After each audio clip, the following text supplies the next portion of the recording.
সৰ্বত্ৰে মূল্য বৃদ্ধি। প্ৰধানমন্ত্ৰীয়ে কৈছে ব্যয় সংকোচন কৰিবলৈ, মুখ্যমন্ত্ৰীসকলে কৈছে ব্যয় সংকোচন কৰিবলৈ, ইটো নকৰিবা সিটো নকৰিবা। আনকি অসমৰ এগৰাকী সন্মানীয় বিজেপিৰ বিধায়কে কৈয়ে দিলে কমকে খাব, আঞ্জা এখন ৰান্ধিব। এই ধৰণৰ কথা বাৰ্তা চলি থকাৰ সময়তে এই মূল্য বৃদ্ধিক বুঢ়া আঙুলি দেখুৱাই জীৱন উদযাপন কৰিছে একাংশ শীৰ্ষ বিষয়াই, একাংশ আমলাই, একাংশ মন্ত্ৰী বিধায়কে। আৰু এই মূল্য বৃদ্ধিৰ যিটো ব্যয় সংকোচনৰ নিৰ্দেশ, এয়া কেৱল সাধাৰণ জনতাইহে পালন কৰিব লাগে। তেওঁলোকে পালন কৰাৰ প্ৰয়োজন অনুভৱ নকৰে, দৰকাৰ নাই। সাধাৰণ মানুহ তোমালোকে সকলোবোৰ নিৰ্দেশ পালন কৰিব লাগিব। মূল্য বৃদ্ধিয়ে তোমালোকক হেঁচি ধৰিছে, মূল্য বৃদ্ধিয়ে তোমালোকৰ ডিঙি চেপি বুকুত বহিছে, সেইকাৰণে তোমালোকে ব্যয় সংকোচন কৰা। এওঁলোকে নিজৰ ইচ্ছামতে লাখে লাখে টকা উৰুৱাব, নাটক কৰে। এই নাটক কৰি একাংশই চাইকেলত আহে, খোজকাঢ়ি আহিছে বিধানসভালৈ, ব্যয় সংকোচনৰ কথা কয়। অথচ ৰাজ্য চৰকাৰৰ মহাধিবক্তা অৰ্থাৎ এডভোকেট জেনেৰেল মাননীয় দেৱজিৎ লন শইকীয়াই দ্বিতীয়বাৰৰ কাৰণে দায়িত্ব গ্ৰহণ কৰাৰ পিছত মূল্য বৃদ্ধিক ভেঙুচালি কৰি উদযাপন কৰিছে বিজয় উৎসৱ, চেলিব্ৰেশ্যন। মহাধিবক্তাসকলক এবাৰ চাওক, বিলাসী ক্ৰুইজত এওঁলোকে এই ধৰণৰ পাৰ্টি কৰিছে। যিখিনি সময়ত সাধাৰণ জনতাক বিভিন্ন ধৰণেৰে নিৰ্দেশনা দি কোৱা হৈছে যে ব্যয় সংকোচন কৰক, সেইখিনি সময়ত ৰাজ্যৰ মহাধিবক্তা এগৰাকীয়ে এনেকে মদৰ পাৰ্টি দিছে ক্ৰুইজত, ব্ৰহ্মপুত্ৰত সফৰ কৰিছে।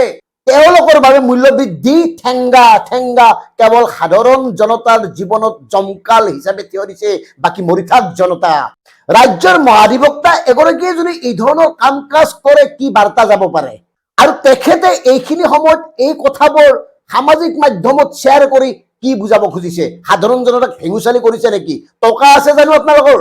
আপোনালোকে কেবিনেট মৰ্যাদা পায়, আপোনাৰ কোনো ধৰণৰ অভাৱ অভিযোগ নাই, আপুনি কোনো ধৰণৰ সমস্যাত নপৰে, আপোনাক মূল্য বৃদ্ধিয়ে গাৰ নোম এডালৈ লৰাব নোৱাৰে, আমি জানো। কিন্তু সাধাৰণ জনতাক যিখিনি সময়ত ৰজা ঘৰুৱাই কৈছে, নিৰ্দেশ দিছে যে ব্যয় সংকোচন কৰক, এইটো নাখাব সেইটো নাখাব, অলৈ নাযাব তলৈ নাযাব, গাড়ীৰ সলনি আপোনালোকে খোজকাঢ়ি যাওক, চাইকেল ব্যৱহাৰ কৰক, ৰাজ্যৰ একাংশ মন্ত্ৰী বিধায়কে চাইকেল চলাই নাটক আৰম্ভ কৰিছে। সেইখিনি সময়ত এয়া কি মানে? কি এনেকুৱা ডাঙৰ কথা হল?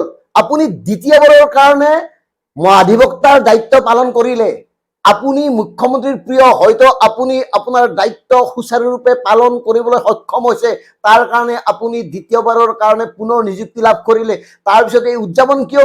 আৰু প্ৰিয় দৰ্শক, কেক কাটি উদযাপন কৰিছে। যিটো কেক কাটিছে সেই কেকটোত মহামান্য আদালতৰ চিহ্ন আছে। আনহাতে এইবাৰ নিৰ্বাচিত 10 গৰাকী বিধায়কক বিশেষ প্ৰশিক্ষণৰ বাবে দিল্লীলৈ পঠোৱা হৈছে। কি ট্ৰেইনিং লাগে? এইখিনি সময়ত তেওঁলোকক ইমান কি প্ৰয়োজন হল যে তেওঁলোকক চৰকাৰী খৰচত দিল্লীলৈ পঠিয়াবলগীয়া হল প্ৰশিক্ষণ লবলৈ? আৰু মাজত আছে ৰূপজ্যোতি কৰ্মী, 4-5 বাৰৰ বিধায়ক ৰূপজ্যোতিক আৰু কিহৰ ট্ৰেইনিং লাগে, কি প্ৰশিক্ষণ লাগে, তেওঁ কি নাজানে? যিখিনি সময়ত আপোনালোকে কৈ আছে মূল্য বৃদ্ধিৰ কাৰণে ব্যয় সংকোচন কৰক ৰাইজে, সেইখিনি সময়ত এনেকে ৰাইজৰ টকা খৰচ কৰি প্ৰশিক্ষণ দিয়াৰ কি প্ৰয়োজন আছিল?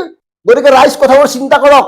আনহাতে মাননীয় মুখ্যমন্ত্ৰীৰ যিটো লোকসেৱা ভৱন আছে, সেই ভৱনটোৰ পথটো সলাব খুজিছে। পথ এটা আছেই, পথটো সলাই অন্য এটা পথ তেওঁলোকে নিৰ্মাণ কৰিব, যাৰ কাৰণে ধাৰ্য কৰা হৈছে 3,10,00,000 টকা।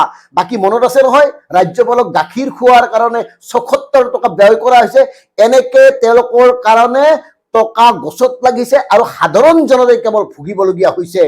সাধাৰণ মানুহক কৈছে ব্যয় সংকোচন কৰক, চাইকেল চলাওক, আৰু আপোনালোকে এই নাটক কৰি আছে মূল্য বৃদ্ধিৰ সময়ত। আৰু মূল্য বৃদ্ধিৰ কথা কলে কি কয়? যুদ্ধৰ অজুহাত দেখুৱায়, অথচ আত্মনিৰ্ভৰশীলতাৰ কথা কয়।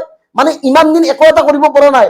গতিকে আত্মসমালোচনাৰ সলনি আপোনালোকে যি ধৰণে সাধাৰণ জনতাক মূৰ্খ সজাই কেৱল বিলাস কৰিবলৈ আৰম্ভ কৰিছে, এদিন কিন্তু পতন হব। গতিকে প্ৰিয় দৰ্শক, কথাবোৰ ভাবক, সাধাৰণ মানুহখিনি জাগক। সাধাৰণ মানুহখিনি নাজাগিলে এই ধৰণৰ কাম হৈয়ে থাকিব, কেৱল ভুগিব লাগিব। আপুনি ঔষধৰ দাম বৃদ্ধি হৈছে, আপুনি ভুগিব। খাদ্য সামগ্ৰীৰ দাম বৃদ্ধি হৈছে, আপুনি ভুগিব। পেট্ৰল ডিজেলৰ দাম বৃদ্ধি হৈছে, যাৰ ফলত সকলো সামগ্ৰীৰ মূল্য আকাশলংঘী হৈছে, কেৱল আপুনি ভুগিব লাগিব। এওঁলোকৰ একোডাল নহয়। কথাবোৰ মনত ৰাখিব। ধন্যবাদ। জয় আই অসম।